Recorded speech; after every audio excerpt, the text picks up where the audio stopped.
Salut les jeunes cyclistes dynamiques, aujourd'hui j'ai décidé de changer un petit peu le format de comment j'ai perdu la course et j'ai invité Marie. Salut! Donc Marie qui fait un petit peu de vélo mais qui ne connaît pas trop l'environnement de la compétition. Même pas du tout. Du coup ça lui permettra de nous expliquer un petit peu, enfin de nous permettre de comprendre un petit peu mieux le déroulement de la course. La course en question, c'était une course que j'ai courue à Mont-Dauphin au début ou à la fin du mois, milieu du mois d'avril, pardon, qui était ma première course en D1. Elle faisait partie d'un duo de courses avec un contre-la-montre le samedi et la course le dimanche. Donc c'était un peu le foutoir, c'était un petit peu galère pour moi, mais bon, j'espère que le contenu vous plaira. Allez, c'est parti. Alors la course en ligne de Mont-Dauphin partait du village de Mont-Dauphin. Une sorte de triangle, je vais vous expliquer les parties. Alors, il y a d'abord une sorte de faux plat, puis une partie plate vent dans le dos. Ensuite un bord face au vent, puis un bord en faux plat montant avec un vent de 3/4 face qui a occasionné de magnifiques bordures, on va le voir dans la vidéo. Donc c'était un circuit sans véritable côte, avec de longues lignes droites qui empêchaient vraiment les départs furtifs des échappées. Et finalement un circuit dans lequel il a été extrêmement difficile de rester au large. On va pouvoir le voir dans la vidéo. Donc nous voilà sur la course de Mont-Dauphin. C'était ma première course en D1. Donc j'étais un peu flippé, j'ai lancé la caméra pas tout de suite. Ce qui fait qu'on n'a pas le départ et que ça fait un peu bugger le nombre de kilomètres qu'on voit en bas à gauche là de l'écran. La veille, au chrono de Mont-Dauphin, qui faisait partie du même week-end de course, j'avais fait 4ème, donc j'étais parti un peu en confiance, mais je me suis rendu compte que finalement ça allait pas forcément être une partie de plaisir. D'ailleurs ça se voit ici, j'étais vraiment pas à l'aise parce que j'arrivais même pas à prendre les roues des gens qui essaient de partir. Cette course elle s'est jamais vraiment décantée, il n'y a jamais vraiment eu d'échappée nette, il y a toujours eu des attaques reprises. Bah là tu te fais larguer du coup. Exactement. Donc là en fait je me fais lâcher par le bout de contre, mais en réalité je suis toujours dans le groupe, dans le peloton. Et ce contre là il va se faire reprendre au bout de 2 minutes. Enfin vraiment il y a absolument pas... Et pourquoi au départ du coup t'es pas tout devant et tu pars pas avec le groupe d'échappés mais tu te retrouves avec le groupe du coup? T'es pas tout devant, c'est quoi ton intérêt de pas partir en première ligne et de partir avec le groupe? En fait moi le but c'est si t'es tout devant tu prends tout le vent. Du coup, vaut mieux être pas trop proche de l'avant, enfin juste assez proche pour pouvoir répondre aux attaques, mais pas trop proche, parce que si t'es trop près de l'avant, tu prends trop de vent, tu te fatigues. Ok. Donc là, vous êtes tous en groupe du coup? Ouais, parce qu'en fait, à cet endroit-là, il y avait une sorte de... Enfin, il faut savoir que le vent, il vient de face à ce moment-là. Du coup, quand le vent vient de face, on a l'impression qu'on n'avance pas, en fait, dans le peloton. Mais devant, c'est fatigant. Et en plus, il y a un faux plat. Là, on voit, ça monte très légèrement. Le type en bleu clair, là, qu'on voit là avec le maillot bleu clair et rose, c'est Francis Gillin. Et lui il avait fait 2ème je crois au chrono la veille. Et je savais un peu que c'était peut-être une personne que je pouvais suivre éventuellement pour essayer de partir correctement en échappée. Donc là en fait la course est un peu bizarre, on laisse partir Thierry. Mais en fait on roule tellement lentement. Donc dans le groupe de 4 Dans le groupe de 4 qui est devant, là il y a Thierry qui est avec son casque jaune. Mais le problème c'est qu'il y a tellement de mecs qui arrivent à faire le jump qu'en fait ce qu'on est en train de faire là c'est complètement idiot, puisque en réalité on est en train de laisser partir un groupe. En fait vous protégez pas Thierry du coup. On protège pas bien en fait, on protège très mal. Et là sur la droite regarde Joseph avec le dossard 21, regarde bien à droite, il manque de se prendre un mec lâché d'une catégorie inférieure qui roulait sur la droite de la route. D'ailleurs on t'entend dire attention Jojo. Ouais, le pauvre il a failli se le prendre en pleine gueule, ça allait pas être joli je pense. Donc là du coup c'est en descente. C'est en descente. Et là en fait il y a un endroit assez critique de la course, je m'en suis rendu compte assez tard finalement. Le Dodane. Non pas le Dodane. Tu vas voir en fait là il y a une relance après le virage et ça monte en faux plat. Et là en fait ce qu'il faut, c'est pas ce moment là qui est vraiment critique, c'est celui qui est après. Donc c'est important de bien préparer le moment d'après dans cette partie là qui est en faux plat montant. En fait ici, on arrive à un endroit qui est exposé au vent. Il y a un vent 3/4 face qui souffle dans cette partie. Donc il vient de la droite. C'est très important de trouver un abri. Donc c'est pour ça que tu t'es mis tout à gauche. C'est pour ça que je me suis... En fait j'aurais bien aimé pouvoir me mettre au milieu de la route, mais comme tout le monde se sert à gauche pour se protéger du vent avec les coureurs qui sont à leur droite, et ben ça crée ce qu'on appelle une bordure. Ok, mais là il y a personne à droite, il y a beaucoup de monde à là en fait en gros tout le monde a oublié de faire un effort contre le vent, parce qu'il n'y a pas de coopération.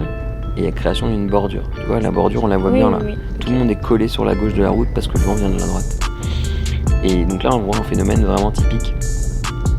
Faux plat, vent qui vient de 3/4 face, pas de coopération pour contrer le vent, égale bordure. Donc là, on voit vraiment... et d'un seul coup... Là, vous vous mettez en escalier. Voilà, on se met un peu en échelon, et d'un seul coup, tu vas voir, quand l'échelon sera formé, moi, je vais m'engouffrer dans cet abri, et je vais foncer dedans, comme ça, là. Hop.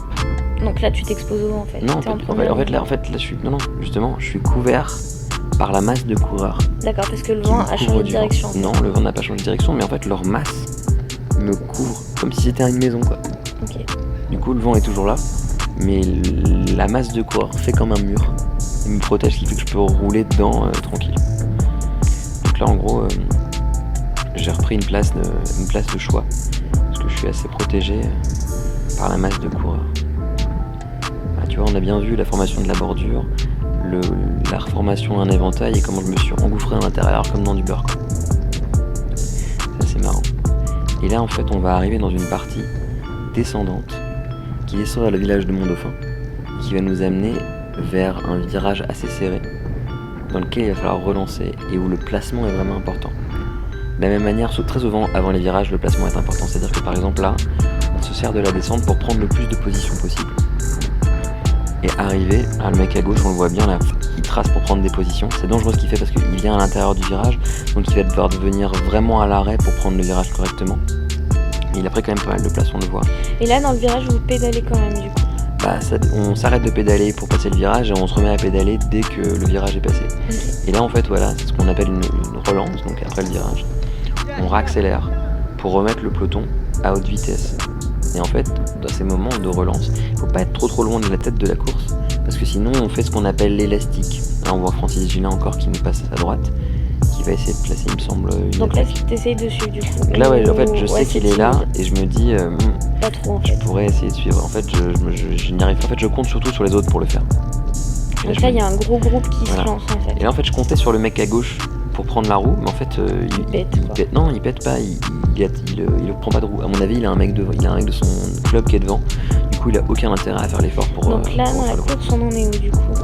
Bah là, on en est du coup à cette partie face au vent. Cette partie face au vent dans laquelle le groupe ne roule pas très vite. Et où il y a tendance à faire... D'ailleurs, on t'entend crier. On m'entend un peu crier pour que... En fait, ce que je veux pas, c'est devoir boucher le trou moi-même. Du coup, je l'encourage pour que lui aille boucher le trou pour moi. C'est un peu le principe. Après, il fait peut-être son maximum. Mais... Ah oui, bah ouais, moi j'ai juste pas envie de faire cet effort-là, en fait. Et là, en fait, ce qui se passe, c'est qu'il y a un coup qui a essayé de partir. Mais sur la gauche, il y a une moto ouvreuse qui essaie de passer. Et du coup, qui perturbe le coup, et du coup, c'est le bordel. Donc là, je me trouve dans la route Francis Gillin, je me dis bon, si j'arrive à coller cette roue, peut-être bien que je vais pouvoir participer à un coup intéressant. Peut-être même me partir en échappée et puis peut-être jouer une bonne place. Et du coup, je me dis bon, pourquoi pas. Et là, ça commence à attaquer. Et là, il part. Voilà, sauf que là, moi, je mets le plus possible. Hein. Je suis à fond, je fais genre le maximum. En fait, à ce moment-là de la saison, j'avais pas encore compris que tout était dans la giclette. En fait, il faut pas forcément appuyer fort sur les pédales, mais vraiment partir comme un sprint. Et ça, j'ai pas réussi à le faire. Cela dit, le coup de vent, il se ramollit. Et je peux retrouver facilement la roue du camarade. Voilà, du coup, le coup se ramollit et je me retrouve dans la roue de celui que je comptais marquer avec son dossard 49. Si je me souviens encore du numéro de dossard qu'il avait, tellement je m'étais dit qu'il fallait que je le suive. Et du coup, je me retrouve dans sa roue. Donc je me dis, bon, peut-être tranquille, ça va peut-être le faire, peut-être que je peux le poursuivre jusqu'au bout. Sauf que... Oula ah ouais, oh là là, le bordel. Sauf que là, globalement... j'étais pas prête. Devant lui, il y a un type qui tombe tout seul. Là, je me dis flûte alors. Ah, tu l'as échappé belle, comme on dit. Ouais, C'est que ça t'a coupé, en fait. Je suis passé par le bas-côté. Ah oui, ça m'a coupé. Et là, tout le groupe est remonté, quoi. Surtout à m'entendre, en fait, je souffle vachement fort parce que l'émotion venant, bah, j'ai un peu perdu mes moyens. Le mec est tombé devant toi et t'as foutu, entre guillemets, enfin, t'as pas eu trop le choix, dans l'herbe, quoi. Ah non, je me suis mis dans l'herbe moi-même, hein, là, pas de problème. Ouais, sauvetage, quoi. Voilà. Et là, nous revoilà à l'endroit critique. C'est celui où je t'avais dit il faut faire gaffe parce qu'il y a un faux plat et après il y a la bordure. Yes. Là, donc pareil, on essaie de gagner un maximum de place Donc là je le fais... Donc là t'es dans le peloton du coup. Ouais, je suis dans le Et peloton. il y a une échappée j'imagine, mais qui est loin devant. Non, il n'y a pas un coup qui est sorti en fait. D'accord. À cet endroit-là. Non. Et là en gros j'essaie de prendre le maximum de place sans prendre trop de risques non plus, hein, parce qu'il faut quand même être resté sur le vélo. Virage. Voilà le virage. Et là la relance en faux plat. Là il fallait bourrer, tu vois, genre comme une brute. Sauf que là j'ai un peu mieux le négocier, tu vas voir. Parce qu'en fait, là où tout à l'heure je me suis mis dans la bordure, mais voilà, normal, je me suis pris la bordure gratuite. Là en fait je vais faire un peu plus malin. Je vais être dans... Tu te places tout de suite. Exactement, en fait. Je me fous directement. Et du coup tu bloques le mec sur ta droite qui n'a d'autre choix que de prendre le vent. Exactement. Et là en fait lui travaille dans le vent et moi je suis pépouze.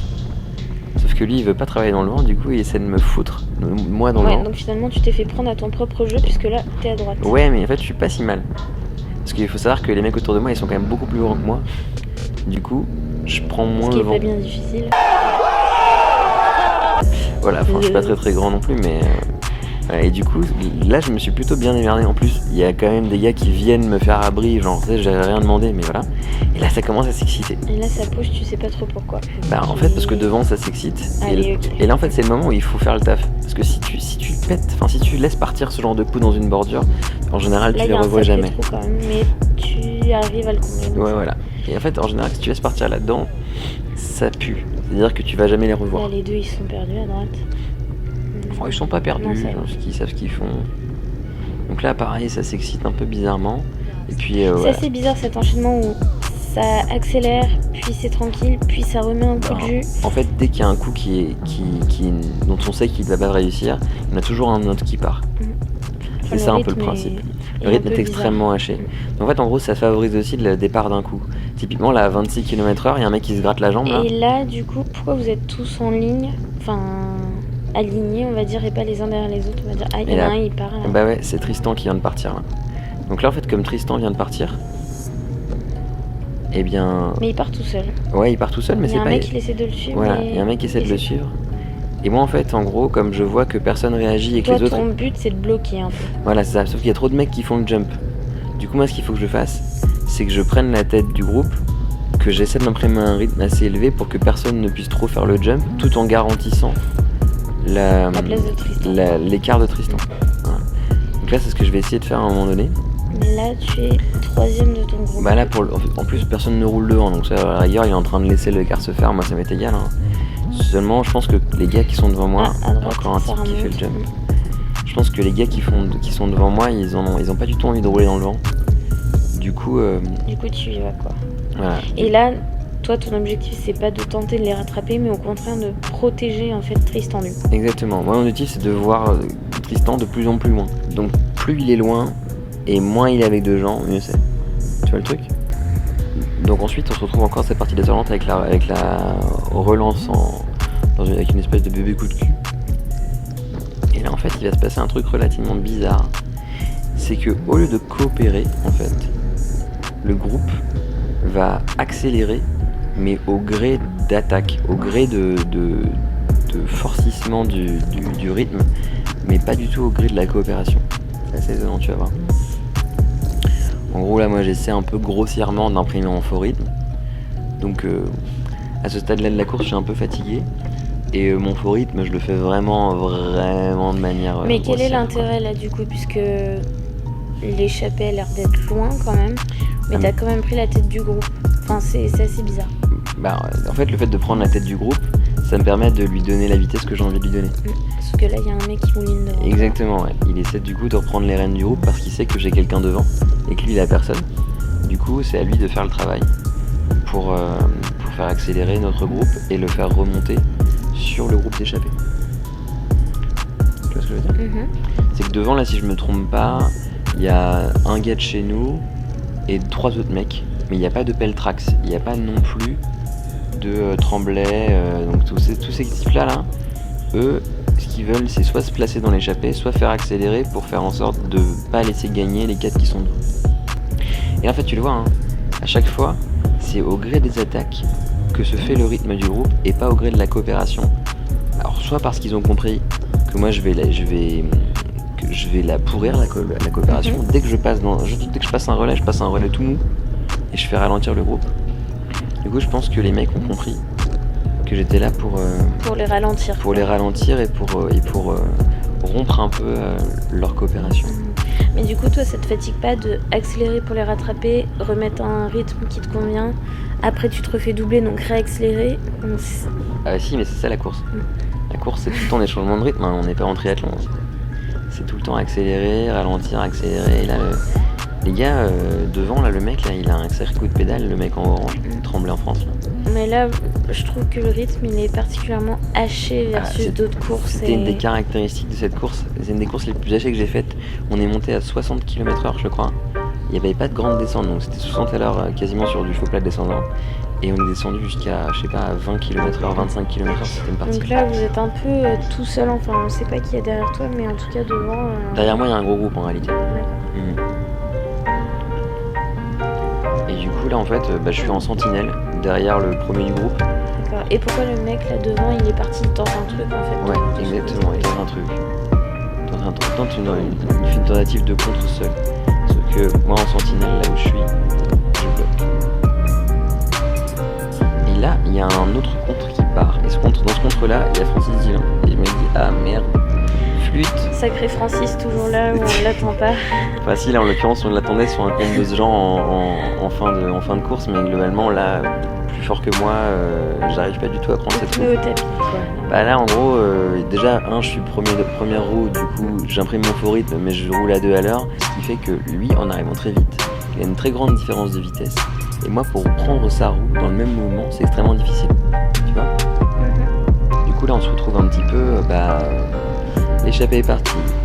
Un contre fort est parti également. D'ailleurs, ce contre, il va récupérer l'échappée. Ils vont faire un groupe, je crois, de 8 ou 9. Et nous, là, à ce stade de la course, où il ne reste plus qu'un seul virage, on est en train de se dire, bon, est-ce qu'on roule pour récupérer l'échappée, qui est relativement loin déjà, ou est-ce qu'on prépare le sprint? C'est un petit peu le dilemme qui arrive à chaque fois quand on arrive en peloton. C'est est-ce qu'on cherche à faire revenir le groupe en se donnant à fond les ballons pour les reprendre sur la ligne, ou est-ce qu'on baisse un peu les bras pour préparer le sprint et jouer une 9, 10, 12e place, quoi.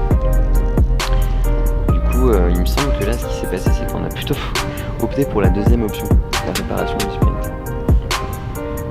Donc là, nous revoilà cette petite partie un petit peu descendante, où il s'agit de se placer.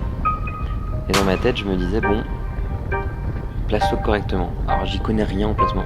Très franchement, je sais juste que faut pas être trop devant, faut pas être trop derrière. Voilà, c'est un peu compliqué. Là, t'es plutôt bien protégé. Voilà, là je suis plutôt bien placé. Sauf que il me semble bien que je vais être trop gourmand.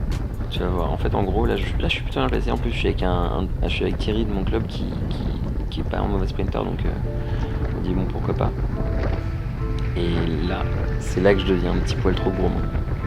Là, t'aimais pas être planqué derrière. En fait, je me dis, quitte à être bien placé, autant être méga bien placé. Et je me dis, bon, très bien, on va prendre la première position.